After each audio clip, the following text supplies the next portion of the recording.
우리에게 귀한 찬양을 또 하나님께 영광을 돌리는 우리 시온 찬양대를 위해서 한번 박수 한번 올려드리겠습니다. 네, 지휘자님, 반주자님 우리 수고하셨고 내년에도 또 귀하고 아름다운 노래로 저희들에게 큰 은혜를 들려주실 수 있기를 바랍니다. 오늘 2017년도 마지막 송년주일입니다. 지난 1년 동안 여기까지 그리고 지금까지 우리를 지켜주신 하나님의 은혜에 우리 감사할 수 있기를 축복합니다. 우리 찬양대가 오늘 주님께 감사드리자고 하는 귀한 찬양 불러주셨는데 우리 하나님께 더 큰 감사를 드릴 수 있기를 바라고요. 또 한편으로는 금년에 우리가 하나님 앞에 다짐하고 하나님 꼭 이건 하겠습니다라고 결단한 것 있는데 이루지 못한 것 있다면 하나님 앞에 회개하고 용서를 구할 수 있기를 바랍니다. 그럴 때 하나님의 은혜와 그 자비하심과 그리고 용서하심이 우리들에게 아마 넘치게 될 줄로 믿습니다. 금년 한 해 우리 교회 표어가 배우고 확신한 일에 거하라 그렇게 정했잖아요. 배우고 확신한 일에 거하라. 확신하려면 저와 여러분이 뭔가를 확신을 하려면 먼저 하나님 말씀을 읽고 하나님 말씀을 배우셔야 합니다. 왜냐? 하나님 말씀을 읽지 않고 하나님 말씀 배우지 않고 우리가 어떤 일에 확신한다는 것은 그게 결국은 자기 소견에 옳은 대로 행한다는 것밖에 되지 않습니다. 자기는 지금 올바른 길을 가고 있다라고 이야기하지만 여러분 가만히 들여다보면 그것은 하나님 길로 가는 게 아니라 자기 욕심을 따라 가는 길밖에 되지 않습니다. 그렇기 때문에 우리가 뭔가를 결정하고 우리가 뭔가를 확신하기 이전에 먼저 하나님 말씀을 읽으셔야 하고요. 하나님 말씀을 들으셔야 하고요. 하나님 말씀 배우셔야 해요. 요즘 한국교회에서 일어나고 있는 대부분의 문제들 왜 일어날까요? 말씀이 아니라 자기 소견을 확신하기 때문에 생기는 일들이죠. 말씀은 다 뒤로 제껴놓고 내가 경험해 봤는데 내가 이 일을 예전에 한번 해봤는데 그런 확신 때문에 지금 우리 많은 문제가 생기게 되는 겁니다. 교회는요, 하나님의 교회는요, 우리 인간의 지식이, 인간의 경험이, 저와 여러분의 어떤 무언가가 세상적인 것들이 하나님 말씀보다 우선되면 안 되는 곳이에요. 만약에 교회가 하나님 말씀이 아닌 우리 인간들의 경험과 지식이 먼저 우선시 되는 곳이라고 한다면 그것은 더 이상 교회의 역할을 감당하지 못하는 거예요. 바라기는 우리 삼양교회가 하나님이 기뻐하시는 교회가 되시려면 먼저 말씀이 우선되는 교회가 되셔야 합니다. 우리 교회가 말씀이 우선되는 교회가 될 수 있기를 축원합니다. 그러기 위해서는 우리 교회가 말씀이 되는 우선이 되는 교회가 되기 위해서는 저도 그렇고 우리 성도님들 그렇고 부지런히 말씀을 배우셔야 하고 부지런히 말씀을 읽으셔야 하는 겁니다. 한마디로 말씀을 가까이 하셔야 합니다. 그래야 내 지식이 아니라 내 경험이 아니라 하나님 말씀에 비추어서 우리가 어떤 일을 확신하고 어떤 일을 선택하고 어떤 일을 결정할 수 있기 때문에 그렇습니다. 내년에도 하나님 말씀을 더 가까이 하는 우리 복 있는 성도님들 되시기를 축원합니다. 왜 우리가 하나님 말씀을 가까이 해야 되느냐? 15절 말씀을 보면은 하나님의 말씀이 우리 믿음의 기초이기 때문에 그래요. 하나님 말씀 없는 믿음 가짜입니다. 하나님 말씀이 없는 기적 가짜예요. 하나님 말씀이 없는 능력 가짜입니다. 여러분 요한계시록에 보면 말세에 나타날 현상을 이야기하는데 말세가 되면은요 악한 영들이 그리고 이단들이 사람들 앞에서 엄청난 기적과 능력을 행하여 죽은 자를 살려요. 악한 영들이. 그리고 이단들이 놀라운 기적의 역사를 베풀게 되는 겁니다. 그래서 그것을 본 많은 사람들이 저 사람, 저 이단이라고 하지 않고 저 사람들이 하나님의 능력, 하나님의 사람인가 보다 그렇게 미혹되고 착각해서 그 엉뚱한 길을 가게 된다고 요한계시록에 기록이 되어 있어요. 왜 그런 일이 벌어지느냐? 말씀이 없기 때문에 그런 거죠. 말씀이 없는 기적은요, 가짜입니다. 마태복음 7장 보면은요, 사람들이 예수님께 나와서 이야기해요. 예수님, 내가 기적을 베풀었어요. 예수님, 내가 귀신을 쫓아냈어요. 예수님, 내가 앉은 사람을 일으켰어요. 병자들을 낫게 했어요. 그렇게 이야기합니다. 그럴 때 그 이야기를 듣고 있던 예수님이 그들에게 대답하십니다. 불법을 행하는 자들아, 내 앞에 서서 물러가거라. 나는 너희를 도무지 알지 못한다. 오직 내 말을 듣고 행하는 사람이 하나님 나라에 합당한 사람이다. 하나님 말씀이 없는 기적, 하나님 말씀이 없는 능력, 예수님이 인정하지 않으십니다. 진짜 믿음, 진짜 능력은 말씀에 기초한 능력이요, 말씀에 기초한 믿음이어야 하는 겁니다. 그런 말씀이 굉장히 중요해요. 우리 믿음의 기초예요. 저와 여러분의 섬김이 말씀을 떠나면 그 섬김은 하나님 기뻐하시지 않습니다. 저와 여러분의 헌신이 하나님 말씀과 동떨어진다면 그 헌신 하나님께서 좋아하시지 않는다는 겁니다. 왜요? 말씀이 우리 삶의, 우리 신앙의, 우리 믿음의 기초입니다. 말씀을 가까이 할 수 있기를 축원합니다. 왜 하나님 말씀을 가까이 하느냐? 또 15절의 말씀에 보니까는요, 말씀에는 구원에 이르는 지혜가 있기 때문이다 말씀합니다. 구원에 이르는 지혜가 말씀에 있어요. 잠언을 보면 이런 말씀이 있어요. 지혜는 하나님을 경외하는 것이고 명철은 하나님 말씀을 듣는 것이라고요. 저와 여러분이 하나님 말씀을 들을 때 우리는 구원에 이르는 지혜를 얻게 되는 겁니다. 그래서 요한 사도가 요한계시록 1장에서 하나님 말씀을 듣고 하나님 말씀을 읽고 그것을 지키는 사람이 세상에서 가장 복 있는 사람이라고 이야기하는 이유가 여기 있는 거예요. 우리는 지금 세상 복을 원하고 있는데 우리 자녀들이 잘 되고 내가 하는 일이 다 잘 되고 그것도 복이지만 진짜 하나님께 우리가 받아야 할 복은 하나님 말씀을 듣는 복이고요, 하나님 말씀을 읽는 복이고요, 하나님 말씀을 지키는 복이에요. 우리가 결국 그것 때문에 구원을 받게 되는 거고요, 결국 그것 때문에 하나님이 우리의 삶을 인도해 주시기 때문에 그렇습니다. 세상 것 좀 못 배워도 돼요. 세상 것에 좀 밀어내도 됩니다. 그런데 말씀에 밀어나면 안 돼요. 말씀을 몰라서 그릇된 길을 선택하면 안 됩니다. 여러분, 하나님 말씀을 가까이 할 수 있는 이유는 말씀에 구원에 이르는, 하나님을 기쁘시게 할 수 있는 그런 지혜가 있다고 하는 것을 기억하시고 내년에도 하나님 말씀을 더 가까이 할 수 있기를 축원합니다. 하나님 말씀 읽으면 어떤 유익이 있느냐? 16절 보시면 교훈을 얻는다는 거예요. 무슨 교훈을 얻느냐? 어떤 길을 걸어야 하나님이 기뻐하실까를 말씀이 가르쳐 주는 거예요. 내가 지금 가야 하는지 서야 하는지를 하나님 말씀이 가르쳐 준다는 거예요. 그게 교훈이에요. 하나님이 서라고 하는데 세상은 가라고 할 때 여러분, 세상 따라가면 다 망합니다. 하나님은 가라고 하는데 세상은 위험하다고 가지 말라고 했을 때 우리가 가지 않으면 우리는 하나님 앞에 쓰임받지 못하는 거예요. 그게 교훈이에요. 하나님 말씀을 통해서 우리는 하나님이 기뻐하시는 그런 길을 발견하게 되는 겁니다. 하나님 기뻐하는 저와 여러분 되시기를 축원합니다. 또 말씀에는 어떤 유익이 있느냐? 우리가 때로는 항상 말씀 옳은 길로 갈 수가 없잖아요. 목사는 항상 100% 옳은 길만 가나요? 아니요.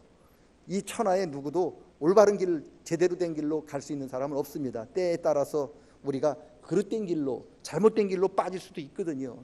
그럴 때 하나님 말씀은 우리로 하여금 다시 올바른 길을 갈 수 있도록 우리로 하여금 책망한다는 거죠.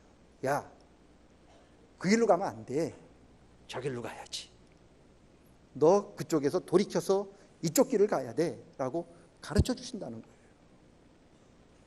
그 길 계속 고집하고 가면 멸망인데 하나님께서 저와 여러분 사랑하여 주시어서 멸망으로 가고 있는 우리들을 끄집어내서 이렇게 끌어들여서 안 돼, 절로 가야 돼 라고 책망하신다는 거예요. 이게 말씀이에요.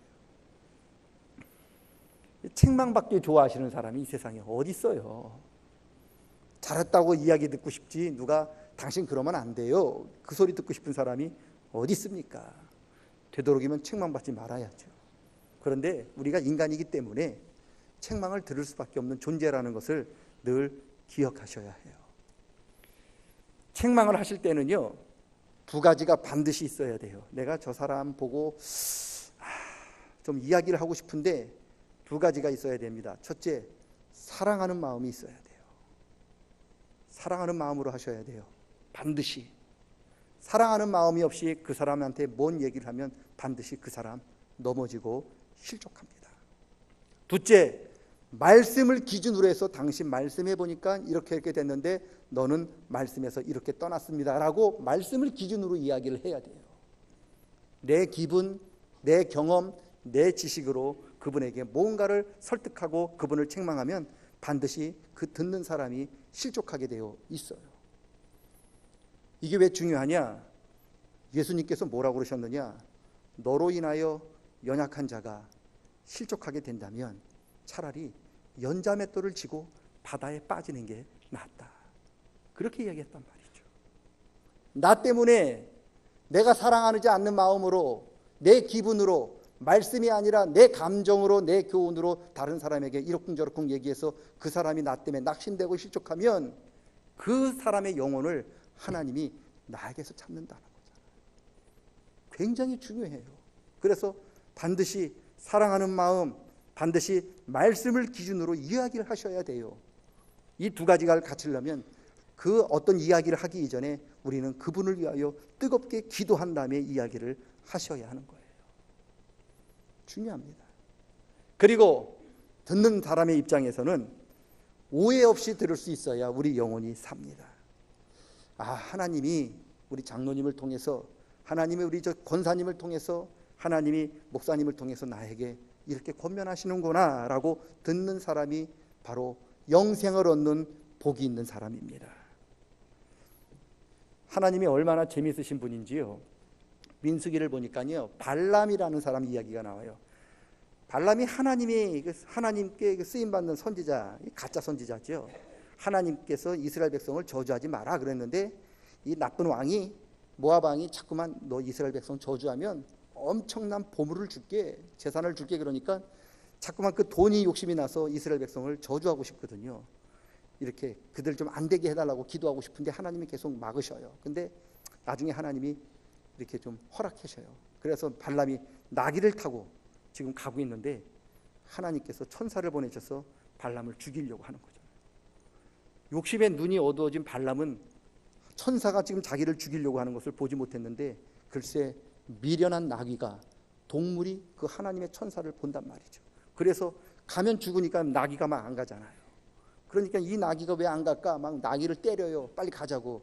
그랬더니 하나님이 나귀의 입을 열어서 왜 때려요? 왜 때려요? 라고 얘기했다는 거예요.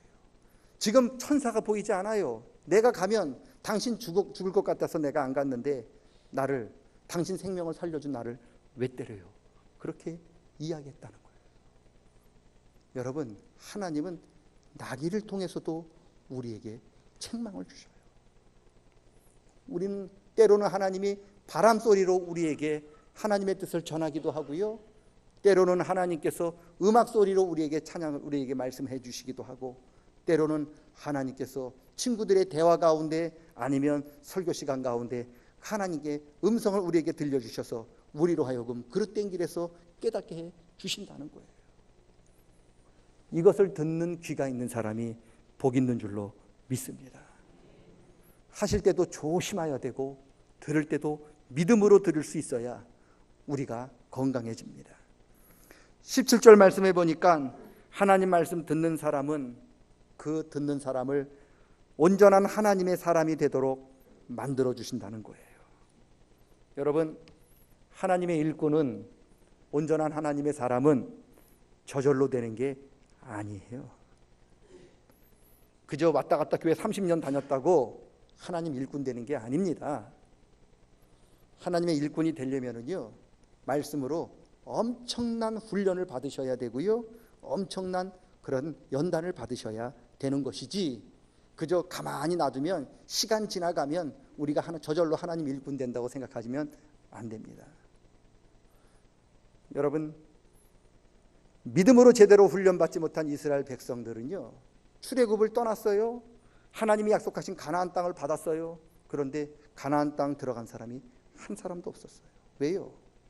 하나님께서 가라, 두려워하지 말고 가라 그랬더니 이스라엘 백성들은 하나님, 가나안 사람들이 너무 강해요. 가면 우리 다 죽을 것 같아요. 우리 못 가요 하고 애굽으로 돌아가려고 했거든요. 그래서요, 60만 3,550명이 나왔는데 가나안 땅 들어간 사람은 2사람이었어요. 왜 그랬을까? 말씀으로 훈련받지 않으면은요, 우리는 하나님께 약속을 받고 하나님 앞에 은혜를 받고 하나님의 그런 축복을 받아도 누릴 수 없는 거예요. 반면에 그들의 자녀들은 어떻게 됐습니까? 40년 동안 모세를 따라다니면서 말씀의 훈련을 받았잖아요. 어떻게 됐습니까? 가나안 땅 사람들은 여전히 강하고 그들의 성은 높았는데 이스라엘 백성들의 그 자녀들은, 어린 자녀들은 가나안이 강하지만 우리가 믿는 하나님은 더 강하다는 것을 말씀을 통해서 믿었어요. 그랬더니 하나님이 그들에게 가나안 땅을 주셨다는 거 아닙니까? 처음부터 온전한 하나님 사람이 되는 법은 없어요. 다 처음에는 메뚜기 같아요. 그러다가 하나님 말씀으로 조금씩 훈련받다 보니까 점점 믿음의 사람이 되는 거고요, 점점 온전한 사람이 되는 겁니다. 여러분, 디모데를 보세요. 디모데가 온전한 하나님 사람이 되기 위해서 저절로 된 게 아닙니다. 디모데 외할머니 로이스가, 디모데 어머니 유니게가 디모데를 위해서 평생 눈물을 흘리며 기도했어요. 그리고 디모데 자신은 여러분, 끊임없는 하나님 말씀으로 경건의 훈련을 받아야만 했습니다. 그럴 때 디모데가, 믿음의 사람 디모데가 생기게 된 거죠. 요즘 자기 소견을 주장하는 사람들은 되게 많은데 하나님의 온전한 사람을 찾기는 굉장히 힘이 듭니다. 하나님의 이 시대에 누구를 찾으실까? 자기 뜻을 주장하고 자기 고집을 주장하는 사람을 찾는 게 아니라 믿음으로 훈련받아 하나님이 가라 하면 가고 하나님이 서라 하면 설 수 있는 온전한 하나님의 사람을 지금 찾고 있습니다. 바로 그 사람이 저가 되시기를, 그리고 여러분이 되시기를, 그리고 우리 자녀들이 될 수 있기를 축원합니다. 우리 이왕 한번 예수 믿고 신앙 크리스찬이라는 소리 들어봤으면 우리 하나님 앞에 제대로 한번 쓰임이라도 받고 하나님 앞에 서야 되지요. 너 뭐하다 왔냐? 하나님이 우리 이력서를 쭉 봤는데 하나님 뜻대로 쓰임 받은 적이 한 번도 없다 그러면 그 얼마나 부끄러운 우리 인생이 되겠습니까?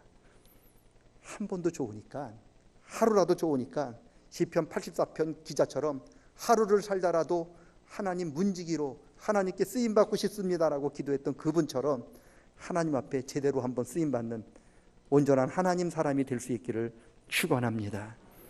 마지막으로는 우리가 왜 하나님 말씀을 가까이 해야 되느냐? 17절 보니까요, 모든 선한 일을 행할 능력을 갖추기 위함이다, 그렇게 말씀합니다. 선한 일을 행할 능력을 갖춘다. 예수님이 겟세마네에서 지금 땀방울이 핏방울이 되도록 막 기도하시는데 제자들이 잠을 잤잖아요. 예수님이 잠자는 제자들을 보시면서 뭐라고 그러셨느냐? 마음은 원인데 육신이 너무 약하다, 그렇게 탄식하셨어요. 마음으로는 우리가 하나님께 열심히 기도하고 싶은데 실상은 새벽을 깨우지 못하고 우리 잠자고 있잖아요. 마음으로는 열심히 하나님 앞에 헌신하고 충성하고 싶은데 실상은 우리가 하나님 앞에 헌신하지 못하고 내 뜻대로, 내 고집대로, 내 맘대로 살고 있잖아요.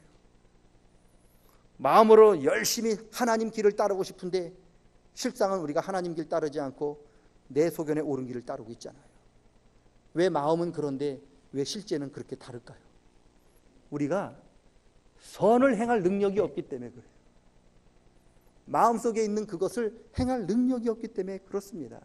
시편에 있는 말씀처럼 이 세상에 저절로 하나님 뜻을 행할 사람은 한 사람도 없어요. 가만 내버려 두면 다 내 맘대로 살고 하나님과 반대가 되는 삶을 살 수밖에 없습니다. 그런데 마음으로는 내가 하나님 뜻대로 살고 싶은데 내가 그렇게 살지 못할 때, 여러분, 그냥 마음으로만 그렇다고 하고 내가 아무런 훈련도 아무런 일도 하지 않으면 우리는 평생 마음으로만 살다가 끝나는 불쌍한 삶을 살게 되는 거죠. 어떻게 하셔야 되느냐? 처음이 힘듭니다만 노력하셔야 된다는 거죠. 처음 한번 성경 읽기가 힘들지요. 처음 한번 성경 읽어서 몇 장 넘어가면, 한번 읽어나면요, 처음 성경 일독하기가 힘들지 한번 일독하면 이독은 일독보다 쉽다는 거예요. 여러분, 처음이 중요합니다. 처음 안 된다고 그냥 나는 안 돼라고 주저앉으면 우리는 평생 하나님을 위해서 한 번도 제대로 일을 하지 못하고 하나님의 일꾼 한번 돼보지 못하고 우리는 우리 인생이 끝나게 된다는 거죠. 그런데 하나님 말씀 붙들고 한번 넘어지면 또 하고, 한번 넘어지면 또 하고, 한번 넘어지고 또 하면 우리 안에 저절로 하나님의 일을 할 수 있는 능력이, 겨자씨만한 능력이 생기게 된다고 하는 말씀인 거예요. 그런 은혜가 있기를 축원합니다.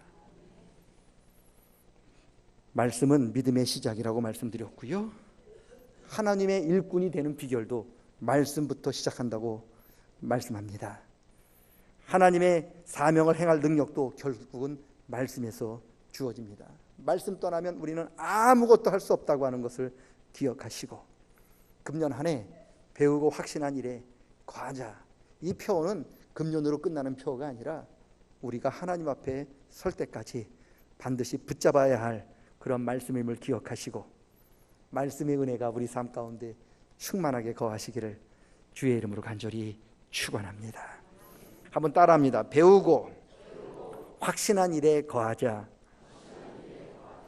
이게 금년 표입니다. 지금 표가 바뀌었습니다만은, 그러나 다시 한번 우리가 하나님 말씀을 배우고 하나님 그 배운 하나님 말씀에 확신하게 거할 때 우리를 통하여 주님의 놀라운 능력이 나타나게 될 줄로 믿습니다. 하나님 아버지, 배우고 확신한 일에 거할 수 있도록 도와주시옵소서. 내 소견에 옳은 대로 따르는 것이 아니라 하나님 말씀, 하나님이 기뻐하시는 그 말씀을 따라 우리가 삶을 결정하고 우리의 길을 결정하고 또 우리가 나아가야 할 건지 설지를 결정하는 저희들 되게 도와 주시옵소서. 하나님, 마음에는 원인데 육신이 약하여 하나님의 일꾼된 삶을 살지 못하는 안타까운 우리의 마음과 기도, 우리의 그 간절함을 주님 보시옵소서. 주님, 다시 한번 우리에게 성령의 은혜와 말씀의 그 능력을 하나님께서 충만하게 하여 주시어서 하나님, 이제 마음의 원이었던 것이 마음으로 끝나지 않도록 도와주시고 이제는 조금씩 주님을 향해서 한 걸음씩 가까이 나아가는 저희들 되게 도와 주시옵소서. 감사와 영광을 주님 앞에 돌리옵고 예수님의 이름 받들어 기도드리옵나이다. 아멘.